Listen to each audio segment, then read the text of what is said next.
the global universal basic income, a vision of equality and prosperity.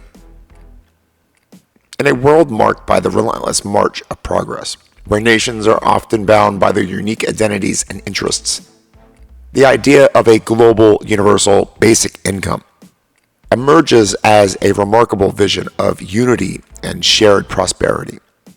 It is a concept that transcends the boundaries of geography and politics, weaving together the threads of humanity into a tapestry of hope and social transformation. The concept of a global UBI is just beginning to gain traction, with few murmurs in the hallowed halls of international diplomacy. Skepticism looms large, and many dismiss GUBI as a fantastical dream, too ambitious to ever manifest in reality. However, as our global web becomes increasingly interconnected, the allure of a global safety net begins to shimmer, mainly for what this ease of business does for the everyday man. And because of this, GUBI sits on the horizon like a distant storm, as more and more people go hungry and will be forced to remember that a hungry man is capable of anything.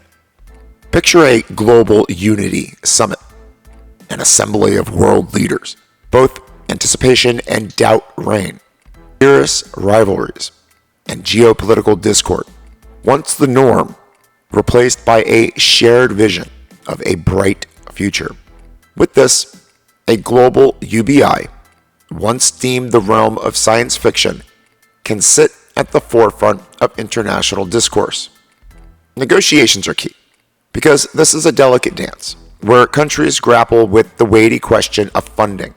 The challenge lies in finding an equitable formula that balances the contributions of prosperous nations with the needs of those less fortunate, that weaves an intricate tapestry of regulations, currencies, and identities together.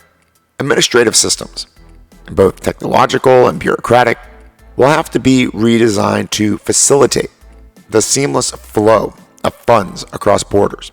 Nations will need to work in unison, constructing bridges, both metaphorical and literal, forging connections that span the divides of culture and language. Economists, policymakers, and experts already pore over intricate financial models and economic graphs, attempting to strike a delicate balance between sustainability and generosity. Corporate growth acts like a cancer on society, and almost all humans have less because of them, and more also, creating a strange balance. Despite corporations, and mainly maybe because of them, the pieces of this puzzle are slowly falling into place. But for tomorrow, until a funding mechanism emerges, a fusion of contributions from affluent nations, reallocated international aid budgets, and levies on specific global industries, it just won't happen. UBI payments have already proven to be nothing short of profound. Families once ensnared by the clutches of poverty now glimpse hope and sustainability, a promise of a better tomorrow. Every single time a study has been conducted, the additional income sparked a renaissance of entrepreneurship, creativity, and innovation, reverberating through the community. In regions marked by the scars of conflict and inequality, the UBI has shown to be a lifeline. In countries split by apartheid, it gradually dismantles barriers that have separated communities for generations. The elusive dream of peace, maybe, where economic security sows the seeds of harmony. Critics voice concerns about labor markets, migration patterns, and the specter of inflation. And it's obvious. The impact on economies and societies alike would be staggering. Some good, some bad. But as time rolls by, and man-made climate change rears its head year after year with devastating weather patterns, it is beyond obvious. The future is going to be very painful for lots of people, and the benefit of a united humanity begins to shine through.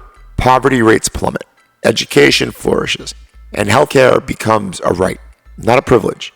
More eyes can be turned to a solution. The global economy would experience an unprecedented surge of prosperity, buoyed by increased consumer spending and a collaborative spirit that would fuse the world together. Imperfect, yet pragmatic, because something needs to be done. Do humans owe prosperity to all global partners? From miners in the Congo to bankers on Wall Street? Can one even exist as a thing without the other? Right now, there are no means to turn this visionary concept into reality. But maybe in these and many more small ways, the world has taken its first collective step toward a new era of shared responsibility.